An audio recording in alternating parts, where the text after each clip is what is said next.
तो पिछले वीडियो में मैंने बात किया था रूल ऑफ लॉ के बारे में और राइट टू इक्वलिटी के बारे में। वहाँ मैंने बताया था कि राइट टू इक्वलिटी जो होता है वो दो टाइप का होता है। वो दो टाइप का राइट टू इक्वलिटी था, जिसमें मैंने पहले टाइप की इक्वलिटी को वहाँ पे पढ़ा था, इक्वलिटी बिफोर लॉ। तो इक्वलिटी बिफोर लॉ और रूल ऑफ लॉ के बीच में जो रिलेशनशिप था उसको मैंने पिछले वीडियो में बताया था। और मैंने बताया था कि कुछ एक्सेप्शंस होते हैं रूल ऑफ लॉ में, जो मैं आपको नेक्स्ट वीडियो में बताऊंगा। तो मैं पहले उन एक्सेप्शंस के बारे में बात करूंगा, फिर हम अपने दूसरे राइट टू इक्वलिटी के बारे में पढ़ेंगे। तो जो एक्सेप्शंस होता है जहाँ पे रूल ऑफ लॉ अप्लाई नहीं होता है, रूल ऑफ लॉ यहाँ पे कहने का सेंस है कि इक्वलिटी बिफोर लॉ वो जो अप्लाई नहीं होता वो कहाँ अप्लाई नहीं होता। इस बात को याद रखिएगा। कई बार क्वेश्चन पूछता है कि जो आर्टिकल 14 है जिसमें इक्वलिटी बिफोर लॉ है वो कहाँ अप्लाई नहीं होता, या फिर exceptions of equality before law, ऐसा क्वेश्चन आता है। तो अंडर आर्टिकल 361 के अंदर कुछ प्रोविजंस हैं, उनको देखते हैं। जैसे कि द प्रेसिडेंट और governor of a state is not answerable to a court of law in exercise of his executive function. इसका मतलब है कि जो प्रेसिडेंट है और जो गवर्नर है और जो प्रेसिडेंट है is not answerable, ये वर्ड इंपॉर्टेंट है, not answerable to a court of law in exercise of his executive function। इसका मतलब ये है कि मान लीजिए कि प्रेसिडेंट है या कोई भी गवर्नर ऑफ द स्टेट है, तो कई बार होता है कि प्रेसिडेंट अपना अगर कोई एग्जीक्यूटिव फंक्शन करता है, मान लीजिए किसी बिल पे वो साइन कर रहा है, कोई एक ऑर्डर पे साइन कर रहा है, तो वो इसका अपना एक कार्य कर रहा है, वो एक एग्जीक्यूटिव फंक्शन कर रहा है कि वो बोल रहा है कि ये कार्य को करने के लिए ऑर्डर दे रहा है। तो वो जो कार्य कर रहा है, जो एग्जीक्यूटिव फंक्शन कर रहा है अपने ऑफिस में, मतलब प्रेसिडेंट के तौर पे या गवर्नर के तौर पे वो जो कार्य कर रहा है, तो वो उस कार्य के लिए उससे कोर्ट में अगर कोई क्लेम करता है कि इन्होंने ऐसा क्यों किया, गवर्नर ने ऐसा ऑर्डर क्यों लाया, प्रेसिडेंट ने ऐसा ऑर्डर क्यों लाया, तो कोर्ट के आगे प्रेसिडेंट और गवर्नर को आंसर देने का जरूरत नहीं है। इसलिए जरूरत नहीं है, ऐसा प्रोविजन इसलिए लाया गया क्योंकि प्रेसिडेंट और गवर्नर जो पोस्ट होता है, प्रेसिडेंट और गवर्नर, ये कोई इंडिविजुअल के बारे नहीं बताता है, ये किसी व्यक्तित्व के बारे नहीं बताता है। ये किसके बारे बताता है? ये एक पोस्ट है, एक ऑफिस है, एक पद है। ये क्या है? एक ऑफिस है।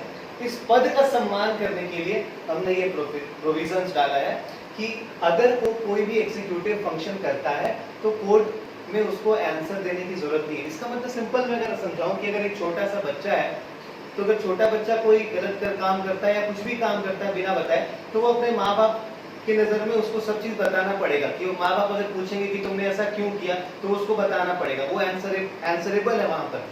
लेकिन अगर बात करें प्रेसिडेंट की, बात करें आपके घर के जो सबसे बड़े मुखिया हो गए, जो आपके घर को चला रहे हैं, तो वहाँ के छोटे अगर उनसे पूछेंगे कि ये काम आपने क्यों किया, तो वो वहाँ पे आंसरेबल नहीं है। तो गवर्नर और प्रेसिडेंट बहुत ऊपर पोस्ट है। प्रेसिडेंट को सबसे टॉप पर रखा गया हमारे यहाँ, और किसी स्टेट का हेड कौन होता है? गवर्नर होता है। तो अगर ये आंसरेबल होंगे जुडिशरी में, तो जुडिशरी पावरफुल हो जाएगी, फिर हमारा पार्लियामेंट पावरफुल नहीं रहेगा और एग्जीक्यूटिव पावरफुल नहीं हो जाएगा। फिर जो हम बैलेंस के बारे में बात करते हैं कि जो हमारा जो बैलेंस बना हुआ है एग्जीक्यूटिव, लेजिस्लेचर और जुडिशियरी के बीच में, वो तो फिर नहीं रहेगा। और जब प्रेसिडेंट को अपना कोई भी काम कर रहा है उसे जुडिशरी में जाके बताना पड़े, कोर्ट में जाके बताना पड़े कि ये काम मैंने इसलिए किया, ये मेरा मन था या फिर ये रीजन था, तो जुडिशरी पावरफुल हो जाएगी ना। तो एक बैलेंस बनाने के लिए ये प्रोविजंस डाला गया है। तो ये राइट टू इक्वलिटी को तो प्रमोट नहीं करता है, क्योंकि अगर कोई मेरे खिलाफ कोई प्रोसीडिंग करता है, मान लीजिए कि मेरे खिलाफ किसी ने कुछ भी केस फाइल कर दिया, तो मैं कोर्ट में जाके बोलूंगा ना, अपना दलील लूंगा कि हाँ मैंने ये काम ऐसे किया, तो कोर्ट बोले कि हाँ ठीक है, अगर तुम सही होगे तो मुझे वो सजा नहीं देगी, अगर मैं गिल्टी पाया जाऊंगा तो फिर मुझे सजा होगी। लेकिन प्रेसिडेंट जब तक ऑफिस में है तब तक, ये बात याद रखिएगा, जब तक वो अपने ऑफिस में है तब तक। इसका मतलब है कि अगर प्रेसिडेंट है तो ऑब्वियस वाला बात है, प्रेसिडेंट एक पद है, वो एक इंडिविजुअल के बारे नहीं बताता है। तो ये प्रोविजंस क्यों डाला गया? ताकि प्रेसिडेंट और गवर्नर के ऑफिस को क्या दिया जा सके? सम्मान दिया जा सके। क्या दिया जा सके? सम्मान दिया जा सके। दूसरा, no criminal proceedings can be instituted. No criminal proceedings can be instituted और कंटिन्यूड अगेंस्ट द प्रेसिडेंट या governor during his term of office. इसका मतलब ये है कि जो केसेस भी होते हैं, मैंने पिछले वीडियो में बताया था कि जो केसेस भी होते हैं वो भी दो टाइप के केसेस होते हैं। जैसे कि एक सिविल केसेस होता है और एक क्रिमिनल केसेस होता है। तो सिविल केसेस वो होता है जो नॉर्मली मनी रिलेटेड मैटर्स हो गया या फिर प्रॉपर्टी से रिलेटेड मैटर हो गया, वो उसको डील करता है। लेकिन जो क्रिमिनल मैटर्स होते हैं यानी कि आपराधिक मामले जो होते हैं, वो किडनैपिंग हो गया, चोरी हो गया, मर्डर हो गया, ऐसे ऐसे मामलों को ये डील करता है। तो ये कहता है कि कोई प्रेसिडेंट है, जब वो अपने ऑफिस में, अपने टर्म ऑफ ऑफिस में, मतलब अपने कार्यकाल में है, तो उसके खिलाफ कोई क्रिमिनल प्रोसीडिंग्स नहीं होगी, उसके खिलाफ कोई भी क्रिमिनल प्रोसीडिंग्स नहीं होगी। मतलब न्यायिक जो प्रक्रिया होती है, मतलब वो न्यायिक प्रक्रिया किस तरह की न्यायिक प्रक्रिया, तो आपराधिक, ये क्रिमिनल क्या बताता है, आपराधिक प्रक्रिया उसके खिलाफ नहीं की जाएगी। कार्यवाही जो होगी, आपराधिक जो कार्यवाही होगी वो उसके खिलाफ नहीं की जाएगी। तो ये दो पॉइंट मेरा समझाता है। तीसरा पॉइंट हमारा ये कहता है कि अब ये तो बात होगी क्रिमिनल प्रोसीडिंग्स की, तो जो सिविल केसेस है, तो क्या सिविल केसेस में हम कार्रवाई करेंगे प्रेसिडेंट के अगेंस्ट या गवर्नर के अगेंस्ट। तो इसमें आती है कि अगर मनी रिलेटेड मैटर या कंपनसेशन का बात आता है, कहीं मान लीजिए कहीं कंपनसेशन देना रहा, सब प्रेसिडेंट से कुछ गलती हो गया, वो नहीं दे पाया, तो वो एक तरह का सिविल केस बन जाएगा। तो क्या उस केस में हम उनके खिलाफ प्रोसीडिंग्स कर सकते हैं? तो आंसर आता है कि आप ऐसे डायरेक्टली नहीं कर सकते कि आज आप गए और कल से प्रोसीडिंग्स चालू होगी। आपने आज केस फाइल किया प्रेसिडेंट के खिलाफ या गवर्नर के खिलाफ और कल से केस आपकी चालू होगी, ऐसा नहीं होगा। आपको 2 महीने का प्रायर नोटिस देना पड़ता है प्रेसिडेंट के ऑफिस को और या फिर गवर्नर को। 2 महीने का जो प्रायर नोटिस देते हैं उसके बाद से प्रोसीडिंग्स स्टार्ट होती है, लेकिन प्रोसीडिंग्स हो जाती है। तो क्वेश्चन बहुत बार आया हुआ एग्जाम में कि क्या क्रिमिनल प्रोसीडिंग्स या सिविल प्रोसीडिंग्स, इसमें से कौन सा प्रोसीडिंग्स आप प्रेसिडेंट या गवर्नर के खिलाफ कर सकते हैं या कौन सा प्रोसीडिंग्स नहीं किया जा सकता है गवर्नर या प्रेसिडेंट के खिलाफ।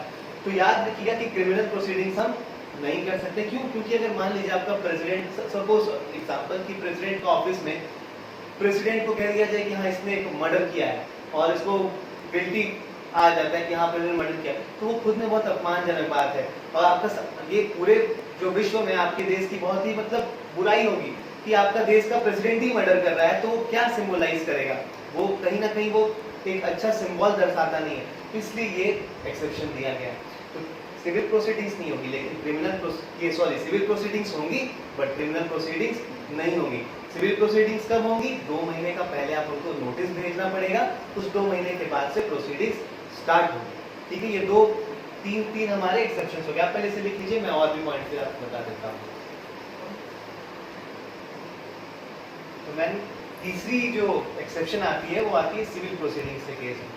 तो उसमें क्या होता है कि मैंने आपको बताया भी अभी कि no civil proceedings in which compensation is claimed against the president or the governor of the state can be instituted except after the expiry of a 2-month notice। इसका मतलब है कि कोई भी सिविल प्रोसीडिंग्स तब तक नहीं होगी जब तक आप उनको 2 महीने का प्रायर नोटिस आप उन्हें नहीं भेज देते। मतलब 2 महीने के नोटिस भेजने के बाद ही कोई भी सिविल प्रोसीडिंग्स उनके खिलाफ हो सकती है। तो ये 2 मंथ याद रखिए, कभी कभी क्वेश्चंस डायरेक्टली फैक्चुअल पूछते हैं। चौथा जो एक्सेप्शन है वो ये है कि द एमपी और MLA are not answerable to a court of law for whatever they have spoken, reveal और vote given in the house and committee. बहुत कॉमन सेंस की बात है, जैसे कि कोई भी बिल आता है या जब संसद का सेशन चलता है या स्टेट लेजिस्लेचर का अपना सेशन चलता है, तो वहाँ पे बहुत सारे बिल आते हैं। तो जो भी एमपी होते हैं या एमएलए होते हैं वो क्या करते हैं, अपने अपने ओपिनियन को रखते हैं। जब बिल आता है तो उसके ऊपर वोटिंग होती है, तो सब अपना अपना वोट देते हैं, उसके अकॉर्डिंग जो भी उनकी इच्छा हो, बिल का समर्थन करना है या बिल के विरोध में वोट देना है, ये उनका अपना राइट होता है। तो जो भी वो कह रहे हैं पार्लियामेंट में या संसद में जो भी कह रहे हैं, तो वो जो कह रहे हैं वो कोर्ट ऑफ लॉ में आंसरेबल नहीं है। मतलब कोई ये नहीं कह देगा कि राहुल गांधी ने कोई स्पीच दिया अगर संसद में, पार्लियामेंट में, तो कोई जाकर कल को केस नहीं कर रहे कि उन्होंने ऐसा क्यों कहा पार्लियामेंट में, तो वहाँ पे कोर्ट उनके केस को ऐसे ही रिजेक्ट कर देगा क्योंकि वो जो कहते हैं उनके लिए वो आंसरेबल नहीं है। तो ये एक एक्सेप्शन यहाँ पे ये आता है। और कोई भी फॉरेन मिनिस्टर या विजिटिंग हेड जो बाहर से हमारे यहाँ आते हैं, दूसरे देश से हमारे यहाँ आते हैं, दूसरे देश के फॉरेन मिनिस्टर आए या कोई भी ब्यूरोक्रेट आए, वहाँ के IAS ऑफिसर या जो भी दूसरे देश के आए, तो उनके खिलाफ कोई भी कोर्ट पे हमारे उनका जुरिस्डिक्शन नहीं होता। मतलब कि अगर वो कार्रवाई कुछ करते हैं तो वो हमारे कोर्ट में उनका वो नहीं चलेगा, प्रोसीडिंग्स नहीं चलेगा। इसका मतलब है foreign minister and visiting heads और foreign bureaucrats are not under jurisdiction of court, वो हमारे कोर्ट के जुरिस्डिक्शन में नहीं आते। ये इंटरनेशनल लॉ का कन्वेंशन है। तो ये एक्सेप्शंस है, आपके 5 एक्सेप्शन थे जो रूल ऑफ लॉ के थे। आप इसे नोट डाउन कर लीजिए, फिर हम बात करेंगे जो सेकेंड टाइप का जो राइट ऑफ इक्वालिटी आता है उसके बारे में बात करेंगे। ठीक है, तो आप इसे नोट डाउन कर लीजिए। अब जो मेरा दूसरा टाइप का जो राइट टू इक्वालिटी है वो है मेरा equal protection of law. Equal protection of law, अगर आप इसकी हिंदी को देखेंगे तो उसका मतलब होता है कानून का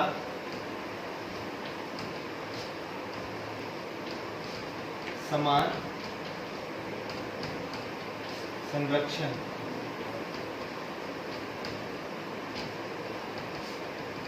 कानून का समान संरक्षण, कानून का समान संरक्षण। इसका मतलब क्या होता है, इसको समझिए।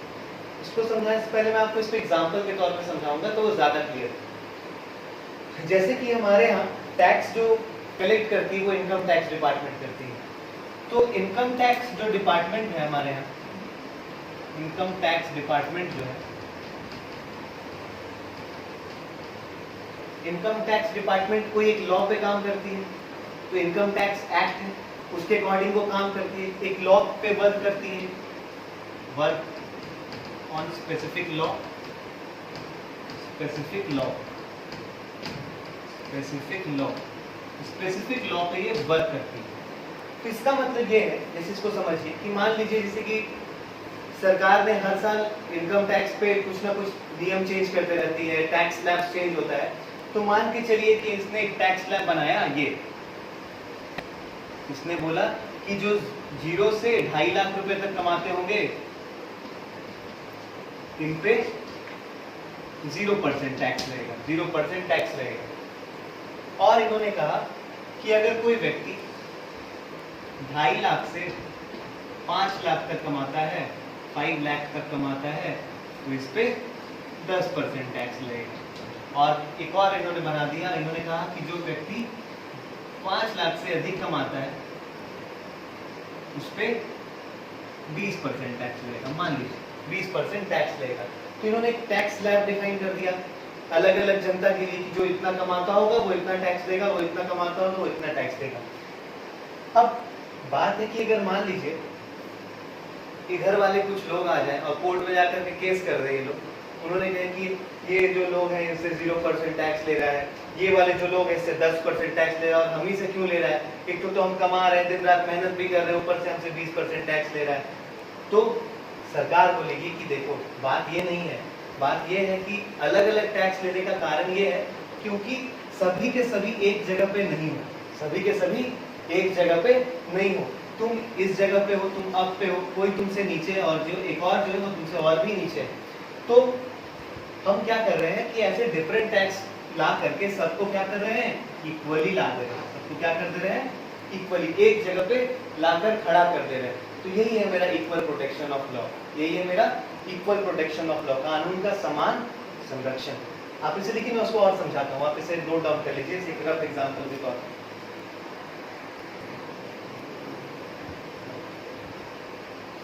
ये जो हमारा इक्वल प्रोटेक्शन ऑफ लॉ है, इसकी और भी अगर हम पॉइंट्स को देखें तो पहले ये जानते हैं कि ये आया कहाँ से। तो ये यूएस का कंसेप्ट है। कहाँ का कंसेप्ट है? अमेरिकन कंसेप्ट है, अमेरिकन कंसेप्ट है। यानी कि ओरिजिनेट कहाँ से होता है? अमेरिका से ओरिजिनेट होता है, यूएस से। तो कभी कभी क्वेश्चन पूछता है कि इक्वल प्रोटेक्शन ऑफ लॉ कहाँ से लिया गया है, तो ये कंसेप्ट कहाँ का है? अमेरिका कंसेप्ट है। और इक्वालिटी बिफोर लॉ कहाँ से लिया गया था? इंग्लैंड से लिया गया था। तो आप कह सकते हैं कि आर्टिकल 14 जो है वो अमेरिकन और ब्रिटिश, ये दोनों का क्या है? एक तरह का मिक्सचर। तो हमारा आर्टिकल 14 कैसा है? दोनों का मिक्सचर है। एक तरह का कैसा कंसेप्ट है? ये पॉजिटिव कंसेप्ट है। मैंने बताया था कि इक्वालिटी बिफोर लॉ वो कैसा कंसेप्ट था? नेगेटिव कंसेप्ट था। लेकिन इक्वल प्रोटेक्शन ऑफ लॉ ये कैसा कंसेप्ट है? Positive concept. क्यों? क्योंकि मैंने बताया था कि जहां भी आपको प्रिविलेजेस नहीं मिलेगी, कुछ अलग से आपको छूट नहीं मिलेगी, तो वो एक नेगेटिव कंसेप्ट होगा। जब आपको थोड़ा छूट मिलेगा, किसी पर्टिकुलर सेक्शन में आप छूट देंगे, तो वो कैसा कंसेप्ट होगा? एक पॉजिटिव। तो यहाँ पॉजिटिव कंसेप्ट इसलिए है क्योंकि अभी आपने देखा डिफरेंट टैक्स स्लैब्स मैंने अरेंज किया था, तो अलग अलग लोगों को जो अलग अलग जिनके आय था उन्हें अलग अलग टैक्स देना पड़ता था। तो उन्होंने क्या किया, उन्होंने किसी जो कम कमाते थे उन्हें हमने प्रिविलेजेस दिया कि भाई तुम कम पैसा दो, जो ज्यादा कमाते हैं उनसे हम ज्यादा चार्ज कर लेंगे। ये था। तो ये तरह कैसा कंसेप्ट है? ये पॉजिटिव कंसेप्ट है। और ये अप्लाई कैसा होता है? ये applied differently among different peoples because conditions are different. क्योंकि मान लीजिए मैं हूं और प्रधानमंत्री, मेरा कंडीशन कुछ और है, प्रधानमंत्री का कंडीशन कुछ और है। तो अगर मान लीजिए कोई ऐसा लॉ बनता है, तो मेरा और उनका जो लॉ जो हम लोग को डिफाइन करेगा, इसका मतलब है कि अगर मान लीजिए जैसे कि हम बात करें कि टैक्स की बात करें, सिंपल टैक्स ही अगर समझते हैं, तो प्रधानमंत्री ज्यादा कमाते हैं, मैं कम कमाता हूँ, तो वो टैक्स ज्यादा देंगे, मैं कम दूंगा। तो कोई ये नहीं बोलेगा कि तुम भी टैक्स क्यों नहीं ज्यादा देते हो। तो कोर्ट कहेगी कि मेरा और उनका कंडीशन जो है वो सेम नहीं है, तो लॉ को डिफरेंटली अप्लाई किया जा सकता है। तो लॉ को हम लोग अलग अलग परिस्थितियों के अकॉर्डिंग उन्हें अलग तरह से अप्लाई कर सकते हैं। तो इसमें इंपॉर्टेंट क्या होता है कि कंडीशंस डिफरेंट होने चाहिए, कंडीशंस डिफरेंट होने चाहिए। सिंपल सा बात है, जब भी हम कंपैरिजन किसी का करते हैं, अगर किसी भी दो चीजों को कंपेयर करते हैं तो दो समान चीजों को कंपेयर करते हैं। जैसे कि अगर बात करें कि दो इंसान अगर दौड़ रहे हैं, तो हम बोले कि हाँ ये दो इंसान बहुत तेज दौड़ रहा है, तो वो दो इंसान में हम एक छोटा और एक बड़ा को कंपेयर नहीं करेंगे, वो दोनों लगभग सेम एज के होने चाहिए, दोनों का बॉडी फिजिक्स सेम होना चाहिए। जैसे कि ओलंपिक में कैसे होता है, अगर आप रेसलिंग में देखेंगे या वेट लिफ्टिंग में देखेंगे, तो उसमें कैटेगरी बटी हुई होती है, कितने वेट वाले का ये कैटेगरी होगा, तो उसमें एक इक्वालिटी बांटा गया कि हाँ ये वेट वाले में इक्वल कंपैरिजन हो सकता है। अब जो एक अचानक खली और मुझे लाके कंपेयर कर दिया जाएगा, तो वो पॉसिबल नहीं। खली बहुत ताकतवर आदमी है, मैं बहुत कमजोर आदमी, कुछ नहीं हो सकता है वहां पे। तो ये है बेसिकली मेरा। फोर्थ पॉइंट को देखें तो ये जो प्रोविजन है, ये आर्टिकल 14 को वायलेट नहीं कर रहा। आर्टिकल 14 क्या था? इक्वालिटी, राइट टू इक्वालिटी, उसको ये वायलेट नहीं करता है। वही रीजन है कि law can be applied differently in different people if circumstances are different. वही बात है, उसी को मैंने यहाँ पे और लिखा है कि आर्टिकल 14 क्या करता है? राइट टू इक्वालिटी की बात करता है, लेकिन राइट टू इक्वालिटी कहीं कहीं डाइल्यूट हो जाता है ना। अब टैक्स जो दे रहे हैं, मान लीजिए वो 20% दे रहा है, ये 5% दे रहा है, या 0% दे रहा है, तो यूनिफॉर्मिटी तो नहीं रही, समानता तो रही नहीं, फिर राइट टू इक्वालिटी का बात नहीं होना चाहिए। लेकिन लॉ कहता है कि कंडीशंस अलग अलग है, सर्कमस्टांसेस अलग अलग है, इसलिए हम दोनों को एक जैसा ट्रीटमेंट नहीं दे रहे, किसी को छूट दे रहे हैं और तुम्हें छूट नहीं दे रहे। तो बेसिकली आर्टिकल 14 को वायलेट नहीं करता है। अगर मैं इसके और डिटेल में बात करूं कि ये प्रेजेंट सिनेरियो में कहां अप्लाई होता है, तो अगर आप देख सकते हैं, जो रिजर्वेशन पॉलिसी जो हमारा बेस्ड है, वो रिजर्वेशन पॉलिसी भी हमारा इसी कंसेप्ट पे बेस्ड है। रिजर्वेशन पॉलिसी जो हमारे देश में जो रिजर्वेशन पॉलिसी है वो इसी पर बेस्ड है। रिजर्वेशन पॉलिसी जो है, अगर आपसे कभी मेंस में क्वेश्चन रिजर्वेशन से क्वेश्चन आता है, मेंस में अगर कोई भी क्वेश्चन अगर रिजर्वेशन से रिलेटेड पूछता है कि एक पर्टिकुलर सेक्शन को ये रिजर्वेशन देना सही है या गलत है, या कुछ भी रिजर्वेशन पॉलिसी को अगर आपको शुरू से अंत तक डिफाइन करने का दिया जाएगा मेंस में क्वेश्चन, तो आपको ये चीज बहुत ध्यान रखना है कि आपको आर्टिकल 14 का जिक्र करना बहुत जरूरी है। आर्टिकल 14 का जिक्र करना बहुत जरूरी है। और आर्टिकल 14 में भी equal protection of law, equal protection of law के बारे में बताना बहुत जरूरी है, क्योंकि इक्वल प्रोटेक्शन ऑफ लॉ के कारण ही ये पॉलिसी हमारे यहाँ चल रही है। क्योंकि आर्टिकल 14 संविधान इस प्रोविजन को ताकत दे रहा है, तो सरकार जो बिल अगर लाती है रिजर्वेशन का, तो वो बोलेगी ना कि हाँ संविधान में ऐसा लिखा हुआ है, तभी हम ये काम कर रहे हैं। तो रिजर्वेशन पॉलिसी हमारा इस पे बेस्ड है। और भी अगर मैं बात करूँ रिजर्वेशन पॉलिसी के अंदर भी अगर हम और भी बात करें, तो जैसे कि क्या होता है कि हमारे देश में ओबीसी को 2 पार्ट में बांटा गया। ओबीसी को 2 पार्ट में कैटेगराइज हम बेसिकली करते हैं रिजर्वेशन देने के टाइम। ओबीसी को 2 पार्ट में कैटेगराइज करते हैं, एक क्रीमी लेयर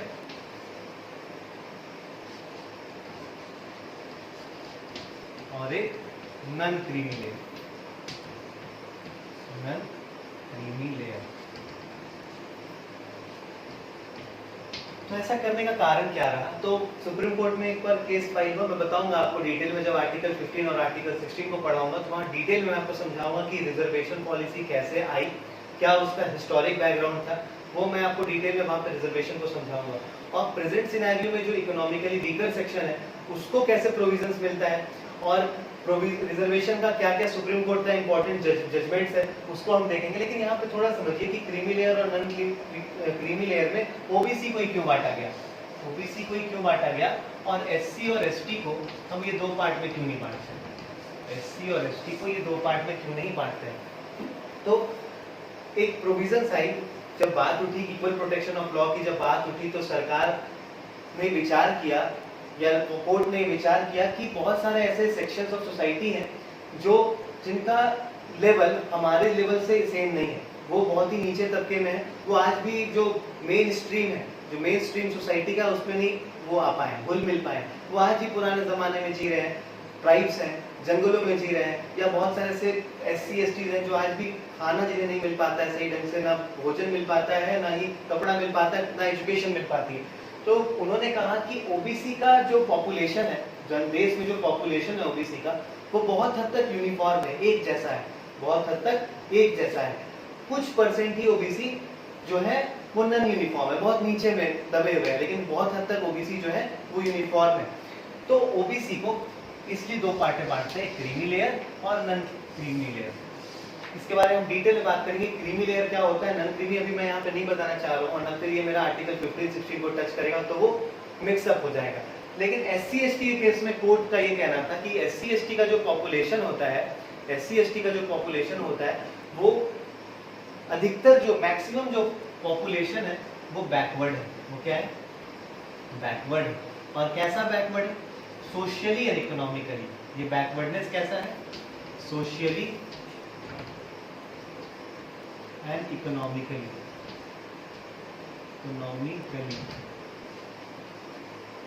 इसका मतलब है कि सामाजिक तौर से भी वो क्या है? पिछड़े हैं, और आर्थिक तौर पे भी वो क्या है? पिछड़े हैं।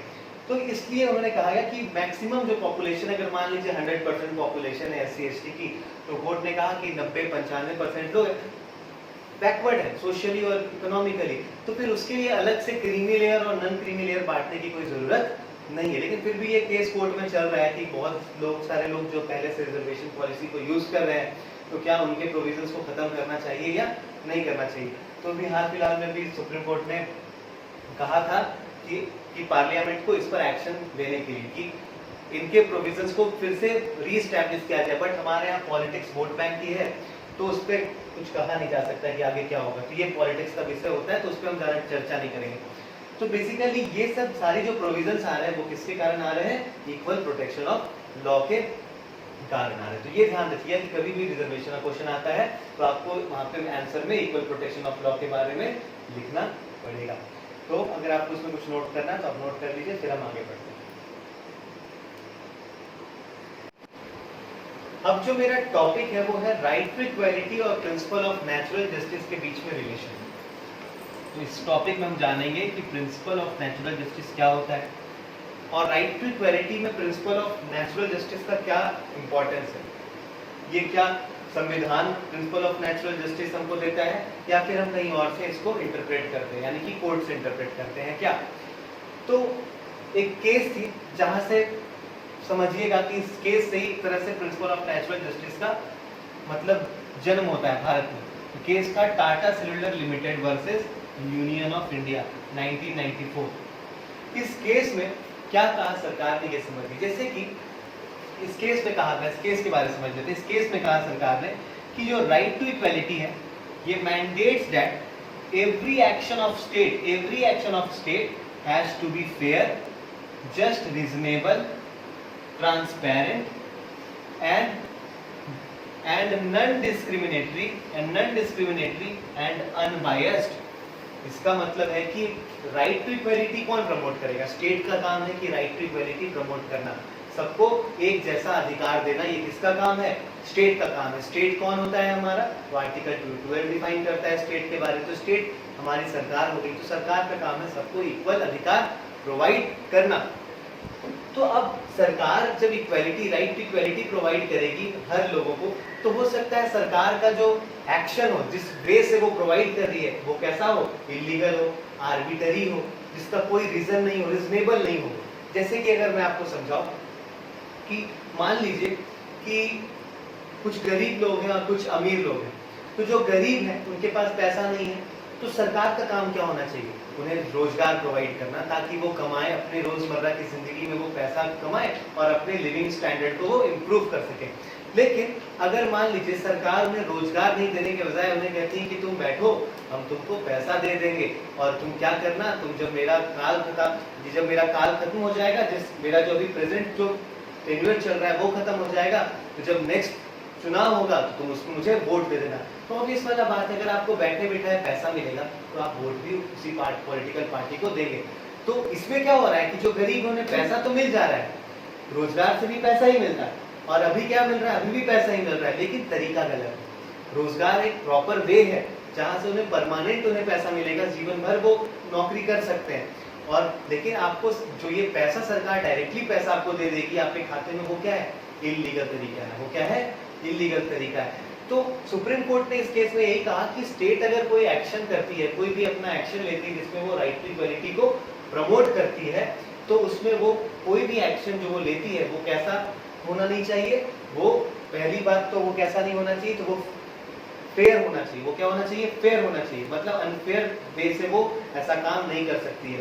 दूसरा, अगर मान लीजिए कोई पर्टिकुलर स्टेट है, वहां पे अलग अलग जाति के लोग रहते हैं, और एक पर्टिकुलर जाति का लोग जो नीचे तबके के जाति के लोग हैं, और वो पर्टिकुलर जाति का जो कंडीशन है वो बहुत ही खराब कंडीशन है, तो सरकार का काम क्या होना चाहिए कि उनके लिए कुछ स्पेशल पॉलिसी लाना चाहिए, ताकि उन्हें क्या किया जा सके, इम्प्रूवमेंट मिल सके, ताकि क्या किया जाए, उन्हें इम्प्रूवमेंट मिल सके। लेकिन सरकार क्या करती है कि सरकार वोट बैंक का उन्हें राजनीति बना लेती है और उन्हें इलीगल तरीका से कन्विंस करती है, उन्हें बहुत सारी सुविधाएं देती है, लेकिन वो इलीगल तरीका, और बाकी जो नीचे तबके वाले कास्ट है उन्हें वो छोड़ देती है। तो ये भी तरीका क्या है, इलीगल है, जिसका कोई लॉजिक नहीं है। सरकार सिर्फ वोट बैंक के लिए काम कर रही है। तो इसी चीजों को सुधारने के लिए प्रिंसिपल ऑफ नेचुरल जस्टिस के प्रिंसिपल को लाया गया, प्रिंसिपल ऑफ नेचुरल जस्टिस के प्रिंसिपल को लाया गया। तो ये जो प्रिंसिपल आता है प्रिंसिपल ऑफ नेचुरल जस्टिस का, तो ये कौन लाता है, सुप्रीम कोर्ट के निर्देश के हिसाब से आता है। तो सुप्रीम कोर्ट ने किस केस में इसके बारे में कहा था, तो Tata cellular limited versus union of India, Tata cellular limited versus union of India 1994। इसी में कहा कि स्टेट का जो भी एक्शन होगा वो कैसा होना चाहिए, फेयर होना चाहिए, रीजनेबल होना चाहिए, ट्रांसपेरेंट होना चाहिए, और नॉन डिस्क्रिमिनेटरी होना चाहिए, और अनबायस्ड होना चाहिए। इसका वही मतलब है कि means fairness in decision making and should be in public interest, जनता के इंटरेस्ट में होना चाहिए और फेयर डिसीजन होना चाहिए। बेसिकली ये मेरा एक छोटा सा सार हो जाता है जो प्रिंसिपल ऑफ नेचुरल जस्टिस के बारे और राइट की इक्वालिटी के बारे सुप्रीम कोर्ट बताता है एक पर्टिकुलर केस में, जो है Tata cellular limited versus union of India.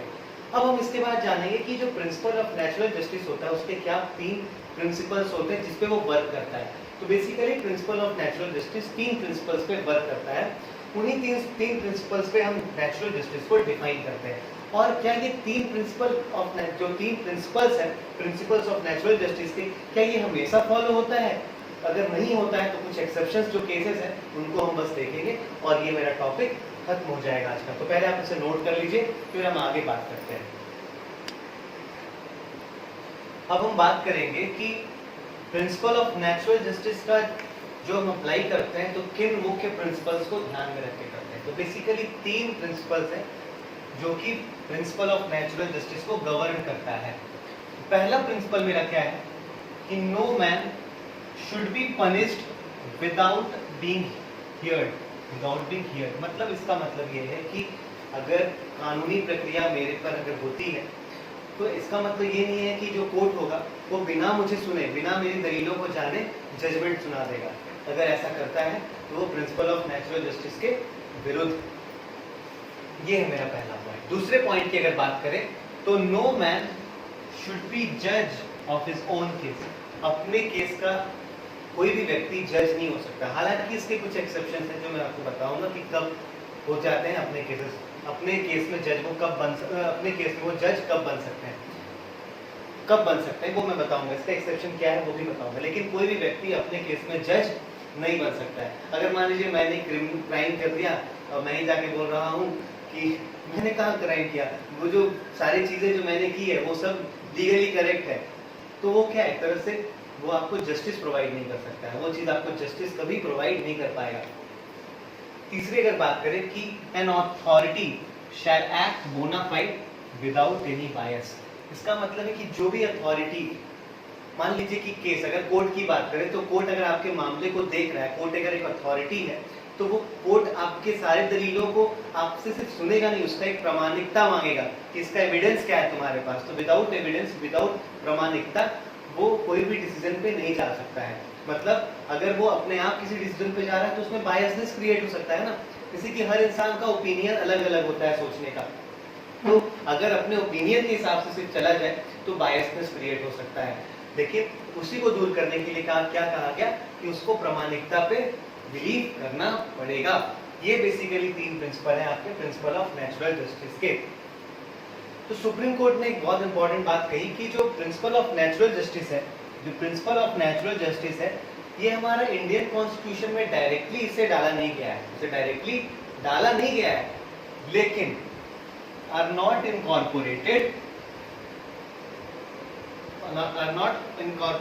But inherent property of the Indian constitution. इसका मतलब है कि ये डाला नहीं गया, लेकिन ये एज्यूम्ड है कि इंडियन कॉन्स्टिट्यूशन में प्रिंसिपल ऑफ नेचुरल जस्टिस को फॉलो किया जाता है। तो क्वेश्चन जो आता है वो ये आता है कि प्रिंसिपल ऑफ नेचुरल जस्टिस ये किस किस आर्टिकल में, इसका मतलब अगर हम बात करें कि ये किस किस आर्टिकल में आपको देखने को मिल सकता है, कौन सा article principal of natural justice को प्रमोट करता है, तो ये है मेरा आर्टिकल 14 जो भी हम पढ़ रहे हैं, और इसके बाद एक और आर्टिकल पढ़ेंगे 21। तो article 14 and 21 principal of natural justice को प्रमोट करता है या उसके बारे में बताता है। तो ये जो प्रिंसिपल ऑफ नेचुरल जस्टिस के बारे, ये जो बात कही गई कि सुप्रीम कोर्ट ने ये बात कही, ये किसने कहा था, सुप्रीम कोर्ट ने कहा था। सुप्रीम कोर्ट अपने आप तो कहेगी नहीं, कोई पर्टिकुलर केस होगा जिसपे वो कहेगी। तो केस का नाम था मेनका गांधी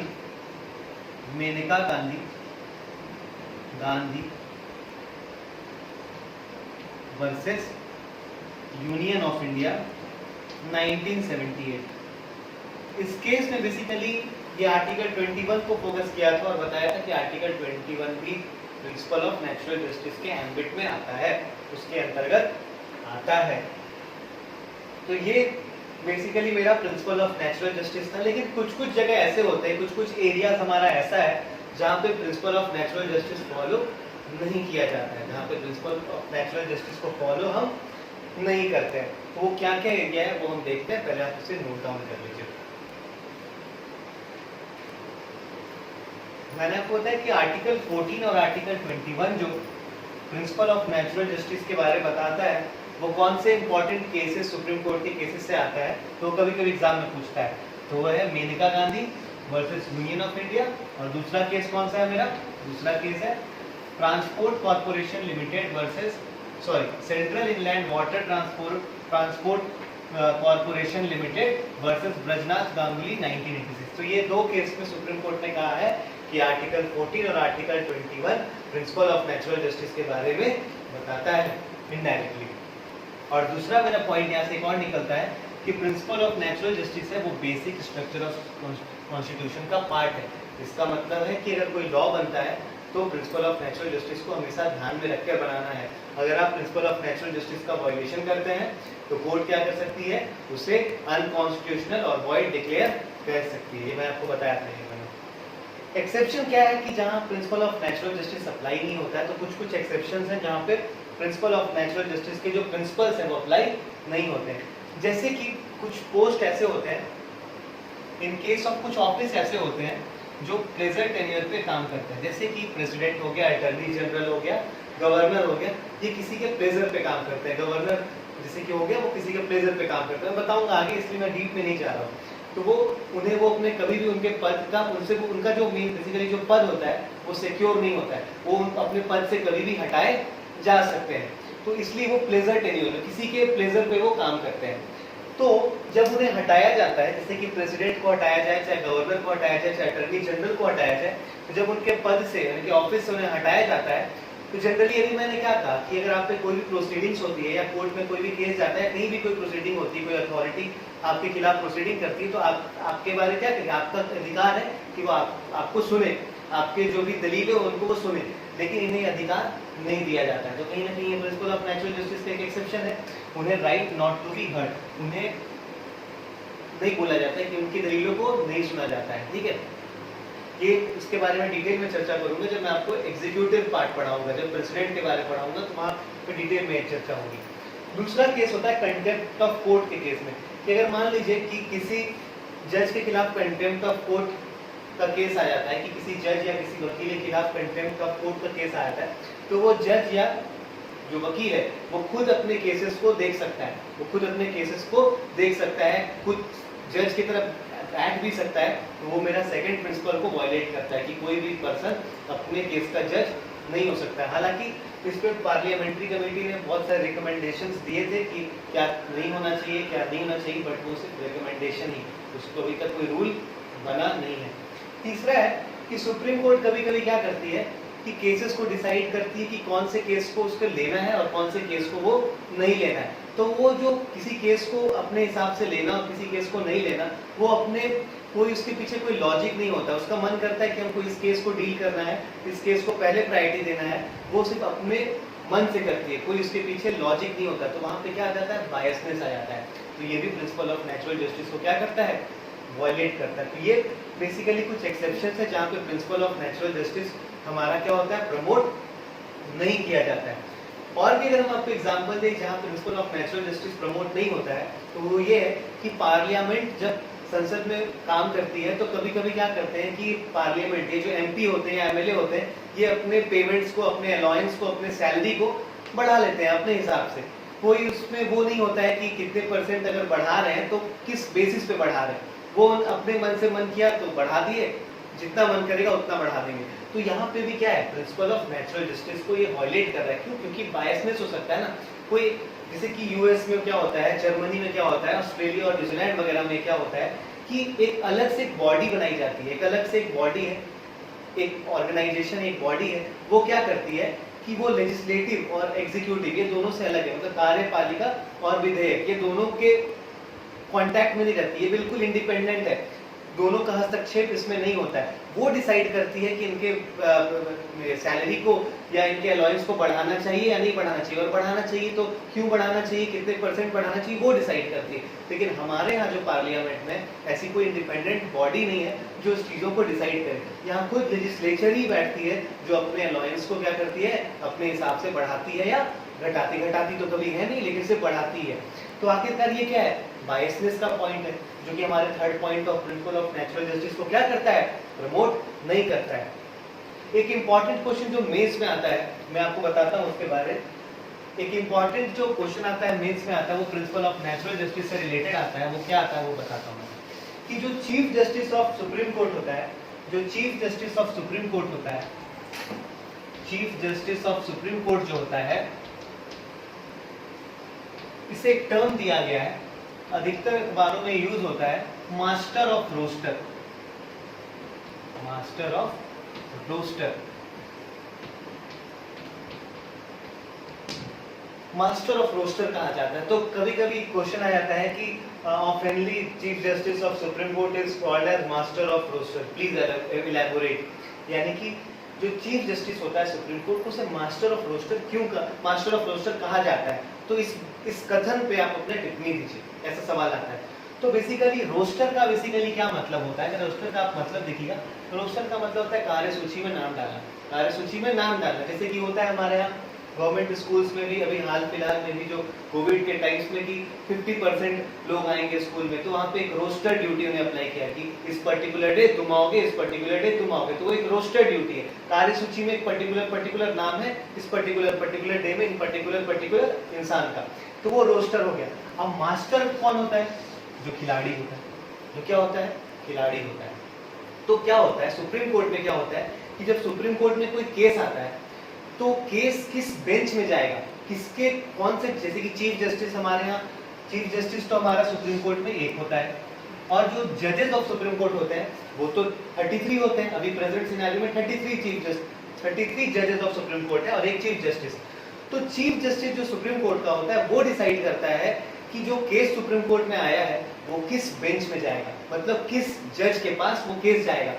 तो अब ये तो कहीं ना कहीं वही बात होगी कि किस केस को किस जज के पास भेजना है, वो तो एक रोस्टर का काम हो गया, वो एक रोस्टर हो गया। अब मास्टर ऑफ रोस्टर इसलिए कहा गया क्योंकि प्रेजेंट डे में देखा गया कि जो चीफ जस्टिस कुछ थे उन्होंने क्या किया, कुछ पर्टिकुलर केसेस को एक पर्टिकुलर बेंच में ही भेजा, एक पर्टिकुलर बेंच में ही भेजा और दूसरे बेंचेस में वो नहीं भेज रहे थे।